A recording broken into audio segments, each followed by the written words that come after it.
Afternoon, Ailyn. Good afternoon, ma'am. Okay, Ailyn, can you tell me about yourself?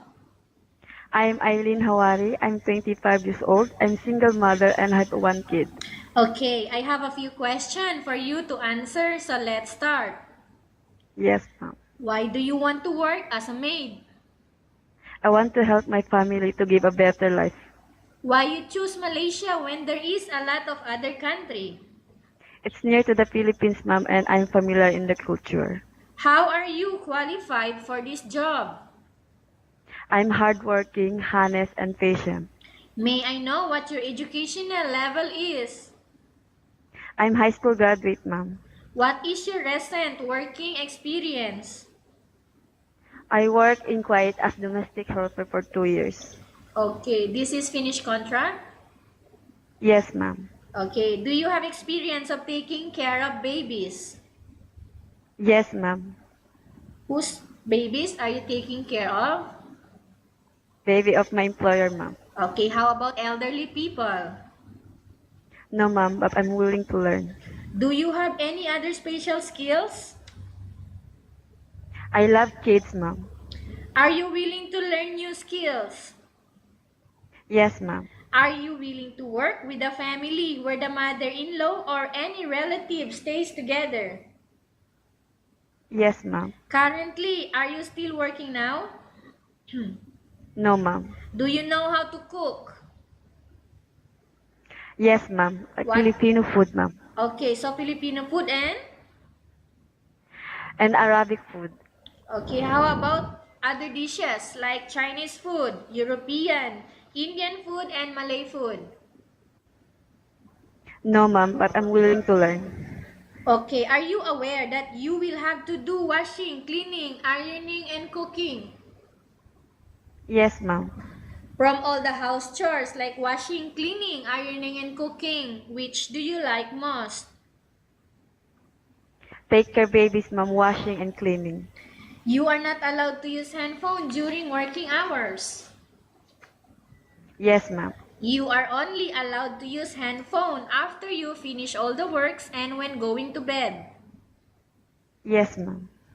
You are strictly needed to surrender the handphone to your employer in the morning and your employer will return back to you once you're going to bed.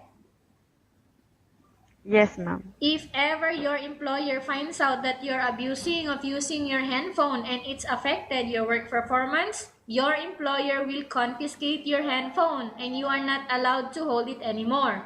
Instead, your employer will allow you to call to your family 3 times in a month. You only allowed to bring normal phone and you are not allowed to bring smartphone. Are you agreed for the terms and condition? Yes, ma'am. Are you agreed to the rules and regulation for the handphone? Yes, ma'am. How many years is the contract as you agreed and understands? 2 years contract, ma'am. Okay, can you describe for me your ethics, your attitude? I'm hardworking, patient, and honest. How can you assure to us that you will work hard in Malaysia? I will give my best. Can you promise not to use the telephone without the permission of your employer? Yes, ma'am. Can you promise not to put on makeup but to dress properly while work? Yes, ma'am. Can you promise not to invite friends and relatives without the consent of your employer? Yes, ma'am. Can you promise not to ask for advance salary from your employer under any circumstances? Yes, ma'am. Do you really understand of the rules and regulation of the agency? Yes, ma'am. Do you pay any placement fee for you to come to Malaysia to work as a maid? No, ma'am. Do you have any history of sickness, breast cancer, or any other illness? No, ma'am. Do you suffer from any skin diseases, allergy, or physical defect? No, ma'am. Have you suffered from any serious illness? No, ma'am. Do you smoke? No, ma'am. Have you undergone any operation? No, ma'am. Are you medically fit? Yes, ma'am. Are you in any medication? No, ma'am. Are you allergic with any food? No, ma'am. Are you preferred to work for the employer of any race? Yes, ma'am. Are you preferred to eat the type of food taken by your employer? Yes, ma'am. Are you afraid of being left alone in the house? No, ma'am. Are you afraid of dogs or other pets? No, ma'am. Can you promise to work according to instruction from your employer? Yes, ma'am. Do you have any immediate family working in Malaysia? No, ma'am. Okay, Ailyn, we have finished our question section. Let's go to case study. I have a case Yes, study for you and I want you to answer me truthfully, okay?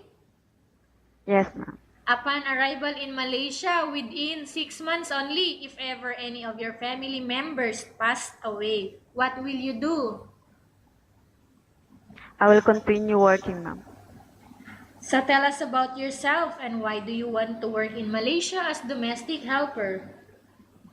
I'm Ailyn. I'm 25 years old. I'm single mother. I have one kid. I want to help my family. Okay, Ailyn, what do you want to tell to your employer who are watching your video right now? Assalamualaikum, ma'am. Thank you for choosing me, and I will do my best as your maid. Okay, thank you very much, Ailyn. We will update to your agency if there is any selection made by the employer. Yes, ma'am.